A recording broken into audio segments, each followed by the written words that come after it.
Assalamualaikum warahmatullahi wabarakatuh. Salam sejahtera bagi kita semua. Om Swastiastu, Namo Buddhaya, salam kebajikan. Perkenalkan, nama saya Meivi Tristal Lestari dari Fakultas Hukum Universitas Lampung dengan NPM 25120112778. Dengan mata kuliah Pengantar Hukum Indonesia, dosen pengampu Ibu Siti Nurhasana, SHMH. Di video kali ini kita akan membahas tentang asas-asas atau prinsip-prinsip umum hukum yang menjadi dasar dalam penyusunan dan penegakan peraturan perundang-undangan di Indonesia. Asas-asas ini sangat penting karena tanpa memahami prinsip hukumnya kita bisa salah dalam menafsirkan atau menerapkan suatu undang-undang. Nah, langsung saja berikut adalah 8 asas penting dalam hukum yang wajib kita ketahui. Yang pertama, asas lex superior derajat legi inferiori. Artinya, peraturan yang lebih tinggi mengesampingkan peraturan yang lebih rendah. Dalam sistem hukum Indonesia, kita mengenal hierarki peraturan mulai dari Undang-Undang 1945, Undang-Undang, Peraturan Pemerintah, hingga peraturan daerah. Asas ini memastikan bahwa tidak ada aturan yang lebih rendah bertentangan dengan aturan yang lebih tinggi. Contohnya, jika ada isi dalam Undang-Undang Pemilu yang bertentangan dengan Undang-Undang 1945, maka Undang-Undang 1945 lah yang harus diikuti. Jadi, asas ini menjamin konsistensi dan keteraturan hukum dalam sistem perundang-undangan. Yang kedua, asas lex specialis derajat legi generali. Artinya, peraturan yang bersifat khusus mengesampingkan peraturan yang bersifat umum. Asas ini berlaku ketika dua undang-undang sejajar memiliki pengaturan yang berbeda terhadap hal yang sama. Maka, undang-undang yang lebih khusus diterapkan lebih dulu. Contohnya, antara undang-undang perbankan dan undang-undang perseroan terbatas. Apabila menyangkut bank yang berbadan hukum PT, maka undang-undang perbankan yang digunakan. Karena undang-undang tersebut mengatur hal yang lebih spesifik. Jadi, asas ini menekankan pentingnya ketepatan penerapan hukum sesuai konteksnya. Yang ketiga, asas lex posterior derajat legi priori. Artinya, peraturan yang baru mengesampingkan peraturan yang lama. Asas ini berlaku bila terdapat dua peraturan yang sejajar namun isinya berbeda. Maka, peraturan yang lebih baru dianggap menggantikan yang lama. Contohnya, jika pada tahun 2000 ada Undang-Undang Perlindungan Konsumen, lalu tahun 2024 diterbitkan undang-undang baru tentang hal yang sama, maka Undang-Undang 2024 lah yang berlaku. Asas ini menjaga agar hukum tetap relevan dan sesuai perkembangan zaman.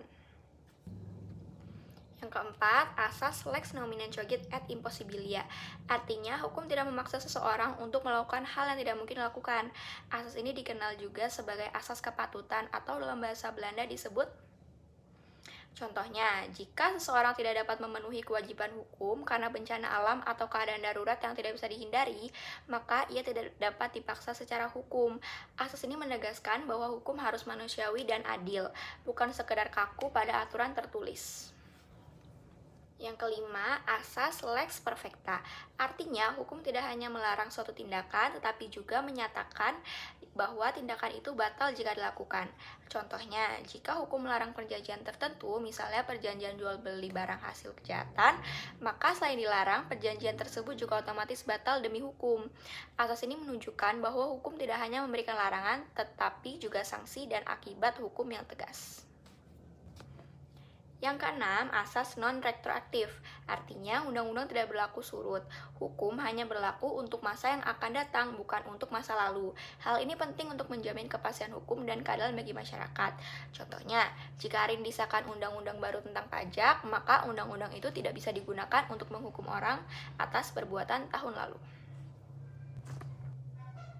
Yang ketujuh, asas keseimbangan kepentingan, the balancing of interest.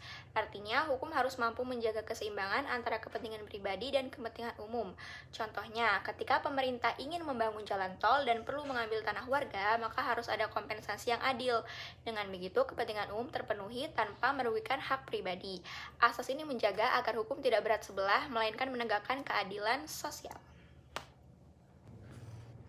Yang kedelapan, asas kesamaan atau equality before the law.